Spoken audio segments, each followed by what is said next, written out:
Very good morning students. आज हम करेंगे नेक्स्ट 2 क्लासिफिकेशन। लास्ट वीडियो में मैंने आपको एक क्लासिफिकेशन कराई थी, classification of a colloids based upon the physical state of a dispersed phase and a dispersion medium. आज हम सेकेंड क्लासिफिकेशन करेंगे। This is a based upon the interaction between a dispersed phase and a dispersion medium, कि उनके बीच में interaction होंगी कि नहीं होंगी। As I told earlier in the previous video, based upon this classification colloids are of two types. One is the lyophilic and the second one is the lyophobic. अगर आप देखो तो बेटा जो lyophilic है, it is made up of a two word. One is a lyo and the second one is the philic. Lyo means liquid and the philic means loving. Means कि जो liquid को लव करता है। अब जो liquid को love करता है वो लिक्विड क्या है? Dispersion medium. तो इसका मतलब वो उसमें घुल जाएगा, यानी कि विच substance is easily dissolved into a dispersion medium is called a lyophilic। और lyophobic ये भी बेटा दो वर्ड से मिलके बना है, lyo plus phobic।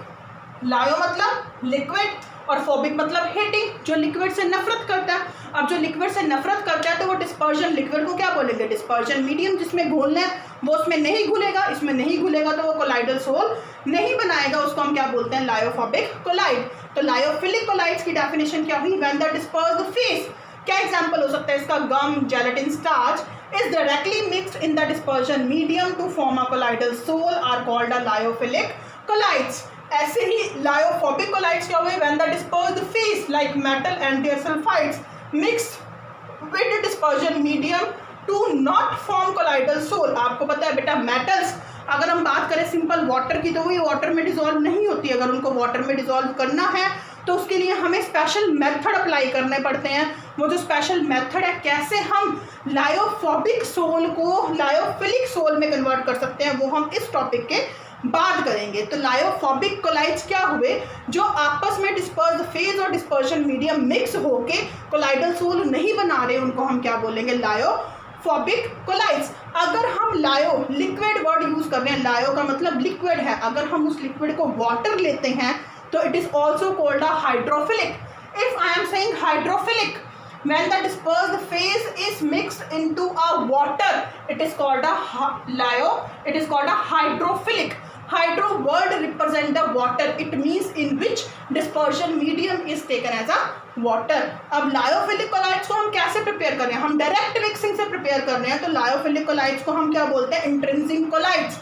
Intrinsic collides क्यों बोलते हैं? Because they can be prepare directly mixing. और लायोफोबिक कोलाइड को एक्सट्रिंसिक कोलाइड बोलते हैं। क्यों? क्योंकि हम डायरेक्ट मिक्सिंग करके लायोफोबिक कोलाइड्स नहीं बना सकते, जिसके लिए हमें स्पेशल मेथड अप्लाई करने पड़ते हैं। लायोफिलिक क्या है? They are a reversible sol, they can be forward as well as a backward. But lyophobic अगर हमने एक बार उनको स्पेशल मेथड से मिक्स कर दिया तो हम उसको दोबारा से उनके रिएक्टेंट, उनके स्टार्टिंग मीडियम सेपरेट नहीं कर सकते डिस्पर्स फेज और डिस्पर्जन मीडियम में। और जो लायोफिलिक कोलाइड्स होते हैं वो आपस में रिएक्ट होके कैसे कोलाइड्स बनाते हैं? स्टेबल। क्यों? क्योंकि वो डायरेक्ट मिक्सिंग से बन रहे हैं। और लायोफोबिक कैसे बनाते हैं? They form a unstable collides.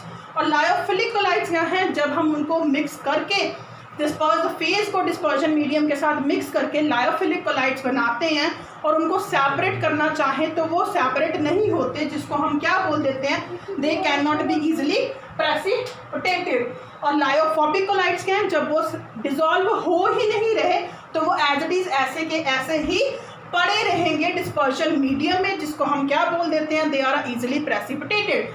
अगर बेटा इनकी डेफिनेशन आती है तो आप खाली डेफिनेशन में फर्स्ट पॉइंट लिख सकते हो।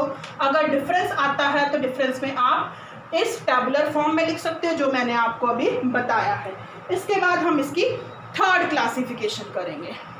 देखो नेक्स्ट क्लासिफिकेशन क्या है बेटा? Based upon the type of the particles of a dispersed phase, कि डिस्पर्स्ड फेज के पार्टिकल्स जो कम अमाउंट में प्रेजेंट है कोलाइडल सोल्यूशन में, उसके पार्टिकल्स कैसे हैं, उसके बेस पे थ्री टाइप्स के हैं: मल्टीमॉलिक्यूलर, मैक्रोमॉलिक्यूलर एंड एसोसिएटेड कोलाइड्स। बेटा आप अगर बुक में से देख के करते हो या वैसे देखते हो तो इनकी डेफिनेशन बहुत ही मुश्किल है, बट मैं आपको बहुत ही इजी वे से बताती हूँ। देखो आपने इसमें करना क्या है, आपने क्या बनाना है? आपने कोलाइडल पार्टिकल्स बनाने हैं। क्या बनाना है आपने बेटा? कोलाइडल सोल्यूशन बनाना है। अब आपको पता है कोलाइडल सोल्यूशन में पार्टिकल्स की रेंज क्या होती है? 1 नैनोमीटर से 1000 नैनोमीटर। ठीक है, अब क्या सिचुएशन हो सकती है, या तो पार्टिकल का साइज क्या है लेस देन 1 नैनोमीटर, या फिर क्या होगा मोर देन 1 नैनोमीटर। अगर लेस देन 1 नैनोमीटर है तो हमें उन 1 नैनोमीटर के पार्टिकल जो लेस देन 1 नैनोमीटर है, जैसे मैंने कहा 0.5 है तो मेरे को 0.5 को 0.5 से जोड़ूंगी तभी तो 1 नैनोमीटर, या फिर अगर 0.5 में कुछ और ऐड करूंगी तभी तो 1 नैनोमीटर से अबव बनेगा। तो क्या होगा, जिनका साइज 1 नैनोमीटर से कम है तो मैं उनको एक दूसरे के साथ कंबाइन कराऊंगी। डिस्पर्स्ड फेस को जब कंबाइन कराऊंगी, जब जोड़ूंगी, या फिर मैं एसोसिएटेड वर्ड भी लिख सकती हूँ जब वो एसोसिएट होंगे, या फिर मैं एग्रीगेट वर्ड भी यूज़ कर सकती हूँ बेटा, कोई भी वर्ड आप यूज़ कर सकते हो। वो इकट्ठे होंगे तो इकट्ठे होके वो क्या बना देंगे कोलाइडल सॉल्यूशन। तो उसको हम क्या बोल देते हैं multi molecular. As the name indicate, multi मतलब मैनी, बहुत सारे छोटे छोटे मॉलिक्यूल हैं वो आपस में जुड़ के क्या बना रहे हैं मॉलिक्यूल बना रहे हैं, किस रेंज में कोलाइडल रेंज में।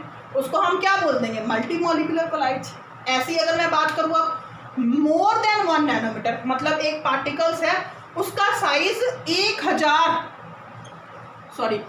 उसका पार्टिकल साइज 1000 नैनोमीटर से बड़ा है। मैक्रो, देखो नाम क्या है मैक्रो मॉलिक्यूल। मैक्रो मतलब क्या होता है लार्ज, जिसका साइज बड़ा है। अब इसका साइज 1000 नैनोमीटर से बड़ा है, मेरे को तो इस रेंज में चाहिए, तो मेरे को इसको क्या करना पड़ेगा डिसोशिएट करना पड़ेगा, और वी कैन से ब्रेक करना पड़ेगा, या फिर कह सकते हो डिसॉल्व करना पड़ेगा, कोई भी वर्ड यूज कर सकते हो आप। तो जब मैं जिनका साइज 1000 नैनोमीटर से ऊपर है तो मैं जब उनको डिस्पर्जन मीडियम में डिसॉल्व करूंगी तो डिसॉल्व करके वो टूट के किस रेंज के पार्टिकल बनाएंगे कोलाइडल रेंज के, तो वो क्या हो गए मैक्रो मॉलिक्यूल। क्लियर है बेटा, बनाने कोलाइडल रेंज, अगर छोटे हैं तो जोड़ के बन जाएगा, बड़ा है तो तोड़ के बन जाएगा। मल्टी मॉलिक्यूलर मतलब मैनी मॉलिक्यूल कंबाइन कर रहे हैं, मैक्रो मॉलिक्यूल मतलब हम उसको डिसॉल्व करने हैं डिस्पर्शन मीडियम में। अब बात आ गई एसोसिएटेड की। एसोसिएटेड क्या है हमारे पास, कोलाइड्स की कंसंट्रेशन पे डिपेंड करता है। ये किस पे डिपेंड करता है, concentration of the dispersion face. I am writing a DP, DP मतलब डिस्पर्स्ड फेस।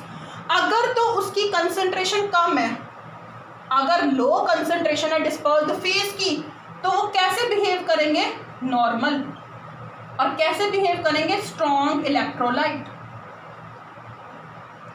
और जब मैं उनकी कंसंट्रेशन इंक्रीज कर देती हूँ, हाई कंसंट्रेशन कर देती हूँ, तो वो सारे डिस्पर्स्ड पार्टिकल्स आपस में एक दूसरे से जुड़ेंगे, एसोसिएट होंगे, और वो एसोसिएट होके क्या बनाएंगे एसोसिएटेड कोलाइड्स बनाएंगे, जिसकी रेंज क्या होगी 1 नैनोमीटर टू 1000 नैनोमीटर। तो these are the definition of a multimolecular, macromolecular and associated colloids. अगर आप इनका एग्जाम्पल करना चाहो तो मल्टीमॉलिक्यूलर का एग्जाम्पल क्या है, गोल्ड सोल S8 मॉलिक्यूल, इसका एग्जाम्पल क्या है मैक्रोमॉलिक्यूल्स। आपने पॉलीमर वाले चैप्टर में करा था, तो कुछ भी कर सकते हो आप, स्टार्च, सेलुलोज, जेलेटिन एक्सेट्रा। और एसोसिएटेड में क्या एग्जाम्पल है, सोप एंड डिटर्जेंट।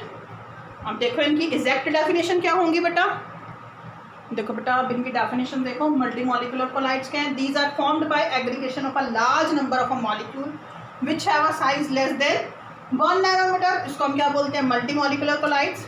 इसके एग्जाम्पल अभी मैंने आपको बताए थे, क्या है गोल्ड सोल या फिर S8 मॉलिक्यूल। ऐसे मैक्रोमॉलिक्यूल क्या हैं, they are the molecule of a large size dissolve in a dispersion medium to form a colloidal sol. इसके एग्जाम्पल क्या हैं, प्रोटीन, स्टार्च, सेलुलोज, कुछ भी कर सकते हो। एसोसिएटेड कोलाइड क्या है, the substance which when dissolve in a medium at low concentration behave as a normal, as I told earlier in the same video, and at a high concentration to aggregate together and form colloidal solution.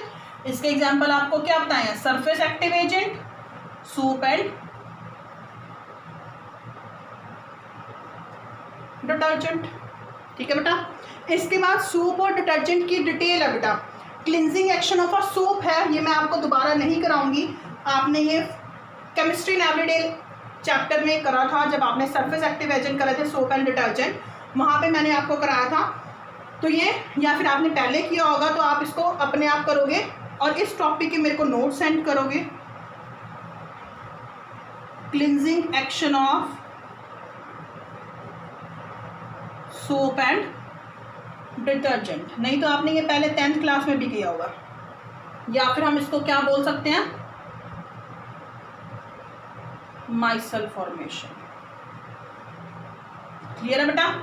I hope आप सबको ये आज का topic clear हो गया होगा। अगर किसी भी स्टूडेंट को कोई भी डाउट होगा you can ask and comment. Thank you and have a nice day.